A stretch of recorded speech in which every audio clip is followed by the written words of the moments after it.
Military? Yes po.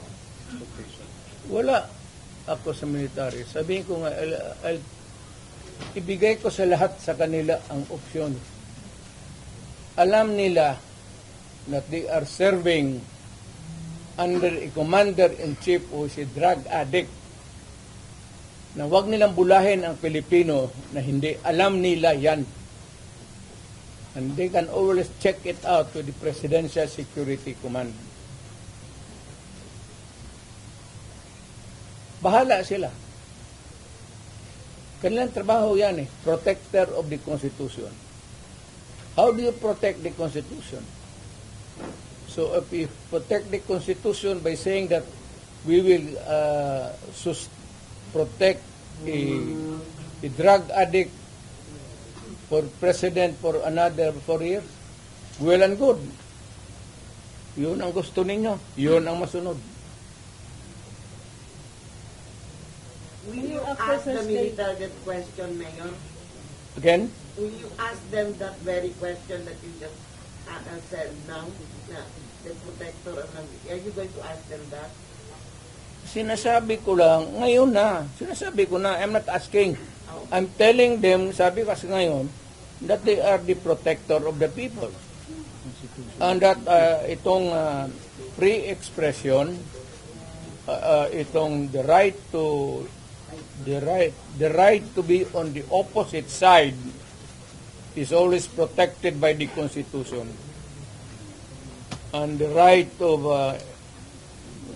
information, importante yung information eh. Saan na naman ang pera namin?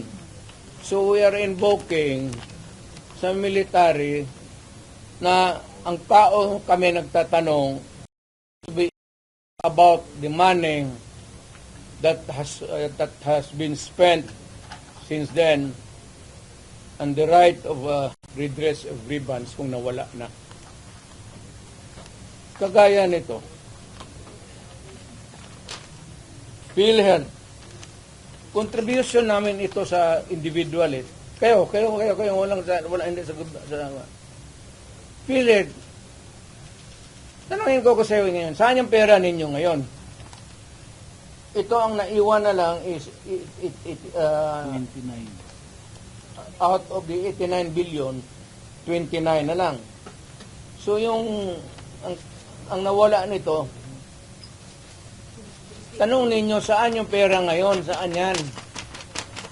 Saan ang pera niyan? Ayuda. Hindi mo man ibigay yan sa tao kasi ginakuha yan sa bulsa natin para sa kung magkasakit tayo. If you spend it for some other way, that is malversation. And that I will tell ang sundalo, sabihin ko sa kanya, that is malversation. Do you demand PhilHealth na mag-explain ito? Yung PhilHealth, do you demand na mag-explain ito sa public? Mag-explain ako sa public?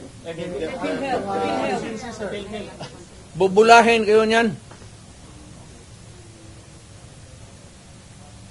Ngayon, nag-comfort kayo kay VP Inday after on Thursday. Wala ka kay Inday. Tigas ang babae yan.